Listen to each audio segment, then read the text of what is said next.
Assalamualaikum warahmatullahi wabarakatuh. Hai anak-anak semuanya, apa kabar? Semoga sehat selalu dan tetap semangat ya. Ketemu lagi dengan Pak Salim. Kali ini kita akan melanjutkan pelajaran yang keempat dengan tema Bulan Ramadan yang Indah untuk kelas 5 SDIT Salman Al Farisi 2 Yogyakarta. Selamat menyaksikan dan perhatikan dengan baik ya. Namun sebelumnya kita berdoa sebelum belajar bersama. A'udzu billahi minasyaitonir rajim. Bismillahirrahmanirrahim. Raditu billahi rabba wa bil islami dina wa bi Muhammadin nabiyya wa rasula. Rabbi zidni ilma warzuqni fahma. Amin ya rabbal alamin. Puasa pada bulan Ramadan. Puasa secara bahasa artinya menahan. Secara istilah menahan atau meninggalkan makan, minum, dan hal-hal yang membatalkan puasa sejak matahari terbit atau terbit fajar sampai terbenamnya matahari. Itu yang namanya puasa secara istilah. Sedangkan Ramadan artinya pembakaran secara bahasa, dibakar, terbakar, panas, itu adalah ciri-ciri Ramadan. Nah, secara istilah Ramadan artinya membakar atau menghilangkan, ya merontokkan ya dosa-dosa yang telah dilakukan oleh seseorang ya karena berpuasanya itu. Bahkan ada yang mengumpamakan dalam satu riwayat yang ada yang mengumpamakan bahwa orang yang berpuasa itu seperti besi yang berkarat. Lalu besi yang berkarat ini dipanaskan atau dibakar sampai terkelupas atau rontok semua kerak-kerak atau yang kotoran yang menempel di besi itu. Ya. Nah, itu sebagaimana wujud dari dosa-dosa yang ada di dalam diri kita dibersihkan dengan adanya perintah puasa. Allah Subhanahu wa taala memerintahkan setiap muslim yang sudah memenuhi syarat wajib untuk berpuasa, dan puasa ini sendiri termasuk rukun Islam yang keempat. Puasa hukumnya wajib ain atau fardu ain. Artinya semua orang Islam yang sudah masuk ketentuan wajib berpuasa, maka dia harus berpuasa. Setiap orang, tidak ada atau tidak boleh diwakilkan. Kemudian perintah menjalankan puasa Ramadan diturunkan Allah kepada Nabi Muhammad SAW pertama kali pada bulan Sya'ban tahun kedua Hijriah. Saat itu Rasulullah baru 18 bulan tinggal di Madinah. Perintah berpuasa dijelaskan Al-Quran dalam surat Al-Baqarah ayat 183 yang berbunyi A'udzu billahi minasyaitonir rajim. Ya ayyuhalladzina amanu kutiba alaikumus siyamu kama kutiba alal ladzina min qablikum la'allakum tattaqun. Artinya, hai orang-orang yang beriman, diwajibkan atas kamu berpuasa sebagaimana diwajibkan atas orang-orang sebelum kamu agar kamu bertakwa. Kemudian syarat puasa Ramadan. Yang pertama, syarat wajib puasa. Artinya seseorang dikatakan wajib berpuasa apabila telah memenuhi 4 syarat berikut ini. Yang pertama, beragama Islam. Semua orang yang mengaku memeluk agama Islam dan dia sudah ada ketentuan wajib berpuasa, maka tidak ada tawar-menawar untuk melakukan ibadah puasa Ramadan. Maka orang tersebut harus berpuasa di bulan suci Ramadan. Kemudian yang kedua, baligh.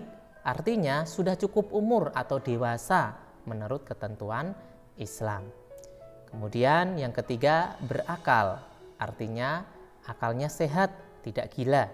Dan yang keempat, dia mampu. Artinya seseorang yang beragama Islam atau seorang muslim yang kuat jasmani maupun rohani wajib berpuasa. Apabila seorang muslim yang tidak kuat berpuasa karena faktor usia atau sakit, maka untuk dirinya tidak wajib berpuasa, namun wajib mengganti pada hari yang lain atau membayar fidyah. Nah, fidyah ini adalah pengganti berpuasa karena ada uzur sakit atau sudah tua renta, dia tidak mampu untuk berpuasa, ya, dibayarkan ya ketika dia tidak berpuasa.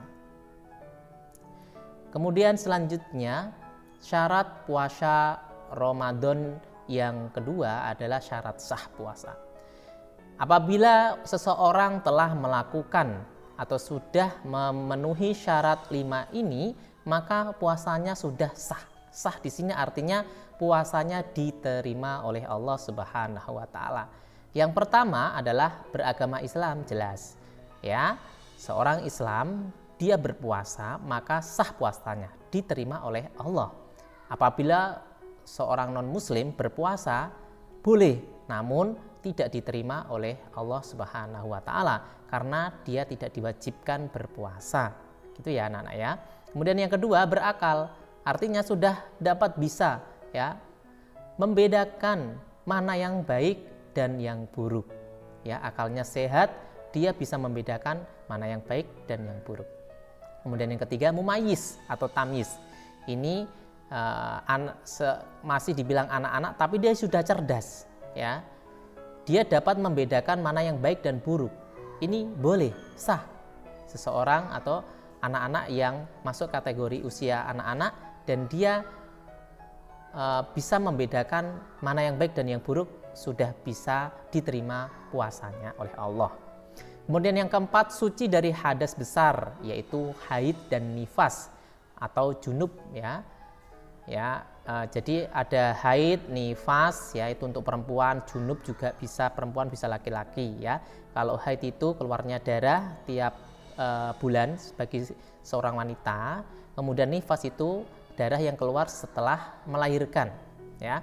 Dan junub ini adalah ketika melakukan hubungan suami istri ya, atau mimpi basah ya. Dia harus mandi besar, cara mensucikan atau biar suci kembali dan sah untuk puasanya gitu ya. Kemudian yang kelima, mengetahui waktu puasa. Artinya seseorang yang hendak berpuasa pada bulan Ramadan harus mengetahui waktu berpuasa. Maka kita perhatikan pengumuman atau informasi dari pemerintah. Bila sudah masuk waktunya tanggal 1 Ramadan, maka kita berpuasa. Ya, wajib berpuasa. Dan puasa Ramadan hanya dilakukan pada bulan Ramadan, bukan pada bulan yang lain. Ya, jadi tidak boleh kita menentukan puasa Ramadan itu di bulan selain Ramadan, tidak boleh. Nah, karena itu menjadi ketentuan syarat sah puasa. Kemudian berikutnya adalah rukun puasa. Rukun puasa adalah segala sesuatu yang harus dikerjakan saat melaksanakan puasa. Bila tidak dilakukan, maka batal puasanya, tidak diterima ya. Yang pertama adalah niat pada malam harinya. Jadi untuk puasa wajib seperti puasa Ramadan ini, wajib hukumnya niat. Niatnya di malam hari, bukan di siang hari. Niatnya di malam hari ya. Makanya kita kalau habis tarawih ya, pada umumnya kita berdoa dan membaca niat bersama-sama ya, di musola maupun di masjidnya. Niat boleh dalam hati dan juga boleh diucapkan. Kemudian yang kedua, menahan makan dan minum serta semua yang membatalkan puasa mulai dari terbitnya fajar ya, fajar sidik ya, fajar yang sebenarnya sampai terbenamnya matahari. Dua rukun ini wajib dipenuhi. Kalau tidak, maka batal puasanya. Kemudian yang keempat adalah penyebab batalnya puasa. Kalau mengalami atau melakukan 5 hal ini, maka batal puasanya. 1.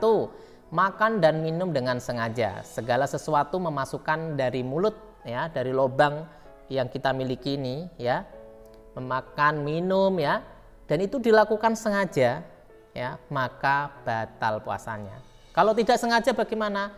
Tidak batal puasanya. Namun Ketika umpamanya kita lupa makan atau minum, ketika ingat ya sudah berhenti ketika sudah ingat. Jangan malah dilanjutkan ya, dilanjutkan makan sampai selesai, salah. Padahal sudah ingat ya. Momennya baru 1 sendok makan dikunyah, ditelan, terus baru ingat, oh iya aku puasa, maka sudah berhenti sampai di situ. Nah, orang yang lupa makan dan minum ya ketika berpuasa, maka itu menjadi rizkinya bagi orang yang lupa. Tapi tidak kemudian kita berbohong, dilupa-lupakan ketika kita puasa ya, itu tidak boleh ya. Itu karena keadaan alami dari seseorang yang tentu ada lupanya. Kemudian yang kedua, muntah dengan sengaja. Artinya apa?